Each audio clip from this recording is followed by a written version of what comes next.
तो दोस्तों Avenger doomsday and strange 3 की तरफ से मेजर अपडेट्स निकल कर आ रही हैं और ये अपडेट्स इतनी इंपॉर्टेंट और इतनी इंटरेस्टिंग है कि शायद आपने इन अपडेट्स के बारे में सुना भी नहीं होगा। तो सबसे पहले डूम की बात करते हैं तो डूम की स्टूडियो से ये अपडेट निकल कर आ रही है कि डूम एक सीन में हमें सोर्ड एंड शील्ड लेकर फाइट करता हुआ नजर आएगा, क्योंकि डूम वैसे ही बहुत ज्यादा पावरफुल है बट उसके पास फाइटिंग स्किल्स भी हैं जिनका इस्तेमाल doctor Doom sword and shield लेकर बैटल वर्ल्ड में भी कर सकता है। वैसे ये चीज थोड़ी इंटरेस्टिंग है क्योंकि तुम खुद इमेजिन करो कि जिस बंदे या फिर जिस कैरेक्टर के पास मैजिक की पावर होती है तो वो अपनी मैजिक पावर का इस्तेमाल करते हुए हवा में उड़ता है और अपने हैंडों का इस्तेमाल करते हुए मैजिक पावर शो करता है, जिससे मैजिक होल्ड करने वाले कैरेक्टर का हमेशा से ये इंटेंट रहा है कि वो अपने हाथों से मैजिक क्रिएट करता है और अपने सामने वाले अपोनेंट को इजीली बीट कर देता है, बट फिजिकल फाइट उससे ना हो पाती और ना वो कभी कर पाता है। और यही सेम हमने मार्वल की वांडा एंड स्ट्रेंज के साथ देखा है, जहाँ पर वांडा अपने हैंड्स का इस्तेमाल करती है मैजिक के टाइम पर और वो अपने सामने वाले अपोनेंट को भी बीट कर देती है और यही स्ट्रेंज करता है। बट अब इस चीज को मार्वल डूम्स देते डूम के साथ चेंज करने वाला, जिससे मार्वल इस चीज को दिखाना चाहता है कि डूम मैजिक में मास्टर तो है बट उसके पास फिजिकल स्ट्रेंथ भी है, जिससे वो जब चाहे जब अपने सोर्ड एंड शील्ड को उठाकर फाइट भी कर सकता है, जिससे ये आइडिया बहुत इंटरेस्टिंग लग रहा है। बट ये देखना पड़ेगा कि मार्वल किस तरीके से ऑन फ्रेम एंड क्रेजी तरीके से एक्सप्लेन करता है। और इसी के साथ यहाँ डूम्सडे एक और अपडेट निकल कर आ रही है और वो अपडेट निकल कर आ रही है फीमेल डूम वेरिएंट्स को लेकर, जिससे मैंने आपको अपनी पिछली वीडियो में बताया था कि हमें अवेंजर डूम्सडे में एक फीमेल वेरिएंट दिखेगी, बट अभी रिसेंटली में अपडेट निकल कर आ रही है जिसमें बताया जा रहा है कि हमें 2 से 3 फीमेल वेरिएंट्स दिखेंगी, जिससे तीनों फीमेल डूम वेरिएंट्स का कॉस्ट्यूम पूरी तरह से डिफरेंट रहेगा। जिससे पहले कॉस्ट्यूम की बात करो तो pink costume and golden mask, जिससे ये फीमेल कैरेक्टर सबसे इजी एंड फ्रेंडली कैरेक्टर रहेगा। और इसके बाद सेकंड फीमेल डूम वेरिएंट के कॉस्ट्यूम की बात करें तो इसका suit gold suit and gold mask रहेगा, जिससे इस कॉस्ट्यूम के फीमेल डूम वेरिएंट के बारे में बताया जा रहा है कि ये पिंक वाले डूम वेरिएंट पे थोड़ा ज्यादा मोर स्ट्रॉन्गर रहेगा। और इसके बाद आता है थर्ड फीमेल डूम वेरिएंट जिसका costume dark green and mask golden का रहेगा और इसके बारे में ये बताया जा रहा है कि ये लगभग डूम जितना ही पावरफुल रहेगा। और इसी के साथ ये वाली बात सुन के आप यहाँ ये बोलोगे कि ये कैसे हो सकता है, ये सारी बातें झूठ है, तो एक मूवी में इतने सारे डूम वेरिएंट हमें कैसे दिख सकते हैं। तो इसका मैं आपको थोड़ा प्रूफ देता हूँ। जिससे अभी कुछ टाइम पहले RDJ ने डूम कैरेक्टर को लेकर एक पोस्ट की थी जो कि ये वाली पोस्ट थी, तो कि जो इमेजिन कर सकते हो कि सब लोग इसे देखकर यही सोच रहे थे कि डूम्सडे में RDJ का जो डूम रहेगा वो इस तरीके का रहेगा, जिससे ये इमेज RDJ के डूम की नहीं बल्कि फीमेल डूम वेरिएंट की इमेज थी, जो कि तुम इस चीज को खुद नोटिस कर सकते हो कि curly hair and pink costume. जिससे इस इमेज को देखने के बाद यहाँ ये तो कंफर्म हो जाता है कि ये कॉस्ट्यूम लिटरली RDJ वाले डूम का तो नहीं होने वाला, जिससे यहाँ इजीली यही बात निकलती है कि ये फीमेल वेरिएंट वाले डूम का कॉस्ट्यूम है। जिससे मेरे हिसाब से 90 से 95% हमें अवेंजर डूम्सडे में 2 से 3 फीमेल वेरिएंट डूम्स तो दिखेंगे ही दिखेंगे। और आपको क्या लगता है कि ये जो अपडेट डूम सेट से निकल कर आ रही है जो कि फीमेल वेरिएंट्स वाली है, ये पूरी तरह से झूठ है या फिर इसमें कुछ सच्चाई भी है, वो आप मुझे कमेंट में बताएं। तो इसके बाद नेक्स्ट और इंटरेस्टिंग अपडेट के बारे में बात करते हैं जो कि निकल कर आ रही है स्ट्रेंज 3 की तरफ, जिससे स्ट्रेंज को ना देखे या फिर अपडेट को ना सुने हुए हमें लगभग 2.5 से 3 साल हो चुके हैं, क्योंकि मैंने लास्ट टाइम डॉक्टर स्ट्रेंज को doctor strange multiverse of the madness में देखा था, जहाँ पर डॉक्टर स्ट्रेंज के क्रेजी सीन्स थे और एक्चुअली में एपिक मूवी थी।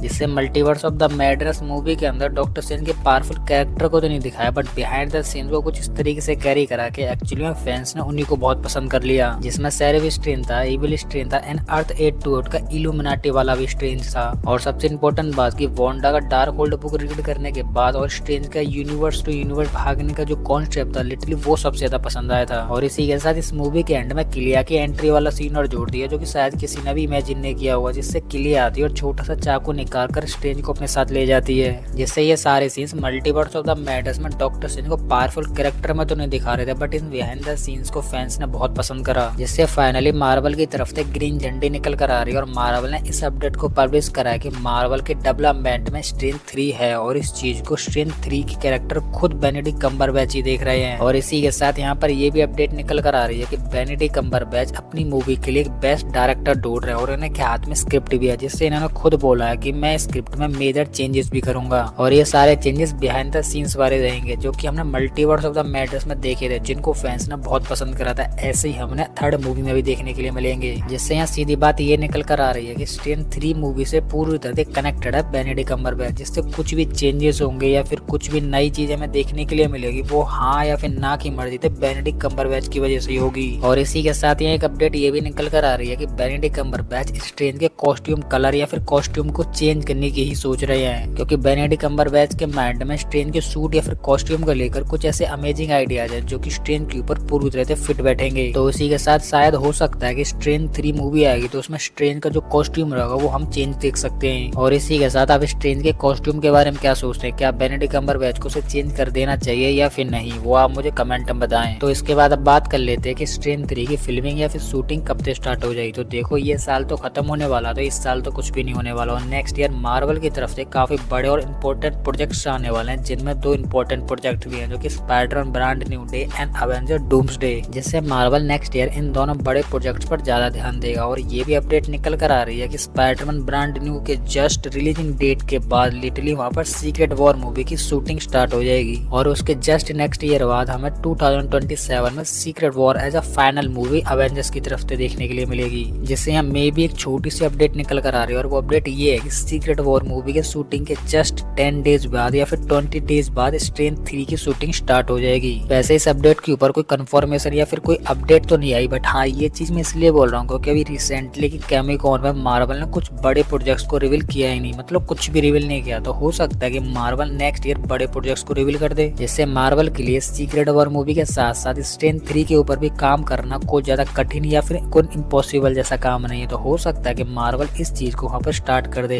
क्योंकि तो मार्वल मूवीज को अच्छी तरह से वॉच आउट करते आ रहे होंगे। तो तुमने देखा हुआ कि मार्वल किसी एक बड़ी मूवी से पहले या फिर फाइनल सीट खत्म होने से पहले एक बिगेस्ट मूवी लेके आता है जिसमें एक फाइनल प्लॉट मार्वल सेट कर देता है। और इसी के साथ नेक्स्ट ईयर डूम्सडे मूवी के बाद लिटरली सीक्रेट वॉर मूवी आ रही है और उसके बीच में जितना भी प्लॉट है वो पूरी तरह से खाली पड़ा हुआ है। तो मार्वल उस जगह तो कुछ न कुछ एक बड़ी मूवी तो लॉन्च करेगा ही, और मे भी हो सकता है कि उस खाली प्लॉट के बीच में मार्वल स्ट्रेंज 3 को डाल दे, क्योंकि तुम यहाँ खुद इमेजिन करो कि 2027 के लास्ट में आ रही है सीक्रेट वॉर मूवी और सीक्रेट वॉर मूवी के जस्ट बाद 2028 में आएगी एक हल्की सोलो मूवी, क्योंकि हल्के सारे राइट्स मार्वल के पास आ जाएंगे। जैसे सीक्रेट वॉर मूवी के बाद मार्वल ने ये बोला था कि हाँ हम एक बिगेस्ट हल्क मूवी लेके आएंगे जिसमें हमें crazy Hulk and epic Hulk देखने के लिए मिलेगा, और ये सारी चीजें आपकी यहाँ इच्छा के साथ खत्म हो जाएंगी, क्योंकि फैंस की हमेशा से यही इच्छा रही है कि हमें ओजी एपिक हल्क देखने के लिए मिलना चाहिए जो कि हमारा ओरिजिनल हल्क था। बट हमें जब से हल्क मार्वल में देखने के लिए मिला, जब से मार्वल हल्क के साथ ये सारी चीजें उल्टी की और हल्क को एक वीक कैरेक्टर में क्रिएट कर दिया है। बट अब हल्क के सारे राइट्स 2027 में मार्वल के पास आ जाएंगे और उसी दिन मार्वल हल्क के ऊपर शूटिंग स्टार्ट कर देगा, जिससे 2028 के लास्ट तक हमें हल्क की एक सोलो मूवी देखने के लिए मिल जाएगी। तो इसी के साथ सीक्रेट वॉर मूवी के बाद स्ट्रेंज 3 मूवी का आने का कोई मतलब रह नहीं जाता है, क्योंकि सीक्रेट वॉर मूवी में सभी कैरेक्टर्स या फिर बैटल वर्ल्ड या फिर एक्चुअली जितने भी यूनिवर्स हैं वो सारे डिस्ट्रॉय हो जाएंगे। तो यहाँ पर स्ट्रेंज 3 का आने का मतलब ही क्या है, जिससे यहाँ यही बात निकलती है कि Avenger doomsday and secret war movie के बीच में जो खाली प्लॉट पड़ा हुआ है उस प्लॉट के अंदर मार्वल यहाँ पे स्ट्रेंज 3 को लेकर आएगा, जिसके अंदर मार्वल डॉक्टर स्ट्रेंज के कैरेक्टर के साथ साथ और अवेंजर डूम्सडे में जो कैरेक्टर बचे हुए थे या फिर डॉक्टर डूम के साथ थे उन सभी कैरेक्टर्स को बिल्डअप करेगा सीक्रेट वॉर मूवी के लिए, जिससे सीक्रेट वॉर मूवी के बाद मार्वल का फेज खत्म हो जाएगा और नया फेज स्टार्ट होगा। जिससे सीक्रेट वॉर मूवी से जस्ट पहले मार्वल ये चाहेगा कि मार्वल अपने कैरेक्टर्स को बिल्ड करे और सीक्रेट वॉर मूवी को एपिक एंड एपिक से भी एपिक बना सके। जो कि तुम्हें पता हुआ कि अवेंजर डूम्सडे थे जो स्ट्रेंज को लेकर जो अपडेट आ रही थी या फिर पब्लिश हो रही थी वो स्ट्रेंज के नजरिए से ठीक नहीं थी। जैसे अवेंजर डूम्सडे में स्ट्रेंज का कैरेक्टर इविल कैरेक्टर का बताया जा रहा था, हो सकता है कि वो डूम के साइड होकर अवेंजर्स से फाइट करे तो एक आध अवेंजर्स को टपका दे। जिससे यहाँ तुम इमेजिन करो कि अवेंजर डूम्सडे में डूम हमें इविल कैरेक्टर रूप में देखने के लिए मिल जाता, बट वो इविल कैरेक्टर बना कैसे और उसकी क्या कमजोरी थी या फिर कुछ क्या रीजन थे जिसकी वजह से डूम ने उनका इस्तेमाल करके स्ट्रेंज को इविल कैरेक्टर बना लिया और अपनी टीम में शामिल कर लिया। तो इस चीज को अच्छी तरह से फाइंड करने के लिए फिर क्लियर दिखाने के लिए नेक्स्ट ईयर मतलब डूम्सडे के बाद स्ट्रेंज 3 आनी ही चाहिए, जो कि मेरे हिसाब से आएगी भी। और ये बात मैं इसलिए बोल रहा हूँ क्योंकि मल्टीवर्स ऑफ द मैडनेस में स्ट्रेंज का कैरेक्टर वीक जोन में दिखाया था और डूम्सडे में डूम के कैरेक्टर के अलावा किसी और अन्य कैरेक्टर पर ज्यादा फोकस किया भी नहीं जाएगा। जिससे यहाँ एक ही तरीका निकलता है स्ट्रेंज की स्टोरी को जानने का या फिर उसके कैरेक्टर को अच्छी तरह से बिल्ड करने का, और वो कैरेक्टर उसकी थर्ड मूवी का। जैसे अवेंजर डूम्सडे के बाद एंड सीक्रेट वॉर मूवी से पहले हमें स्ट्रेंज 3 मूवी देखने के लिए मिल जाएगी। और आपको क्या लगता है कि सीक्रेट वॉर मूवी से पहले हमें स्ट्रेंज 3 मूवी देखने के लिए मिलनी चाहिए या फिर नहीं, वो आप मुझे कमेंट में बताएं। तो यही थी वो सभी इंटरेस्टिंग अपडेट्स जिनको मैंने आपको काफी अच्छी तरीके से एक्सप्लेन करने की पूरी कोशिश की, और फिर भी मैं यहाँ पर किसी भी अपडेट को मिस कर देता हूँ तो वो आप मुझे कमेंट में बता सकते हो, जिसे मैं अपनी नेक्स्ट वीडियो में कवर कर लूंगा। तो उसी के साथ अब ये वीडियो खत्म होने वाली है और आपको हमारी ये इंटरेस्टिंग वीडियो पसंद आए तो लाइक कर दे, और इसी के साथ आप इस चैनल पर नए हैं तो चैनल को सब्सक्राइब कर ले, और सब्सक्राइब करने के साथ साथ हमारे इस बेल आइकन को भी ऑल पे सेट कर ले, जिससे कि आपको हमारे इस चैनल की किसी भी नई वीडियो की अपडेट इजीली मिल सके। तो उसी के साथ मैं इस वीडियो को यहीं पे एंड करता हूँ। तो आप हंसते रहिए, मुस्कुराते रहिए और अपनी फैमिली के साथ खुश रहिए। तो मैं मिलता हूँ आपको किसी और ऐसी हमारी मजेदार वीडियो में, तब तक के लिए गुड बाय।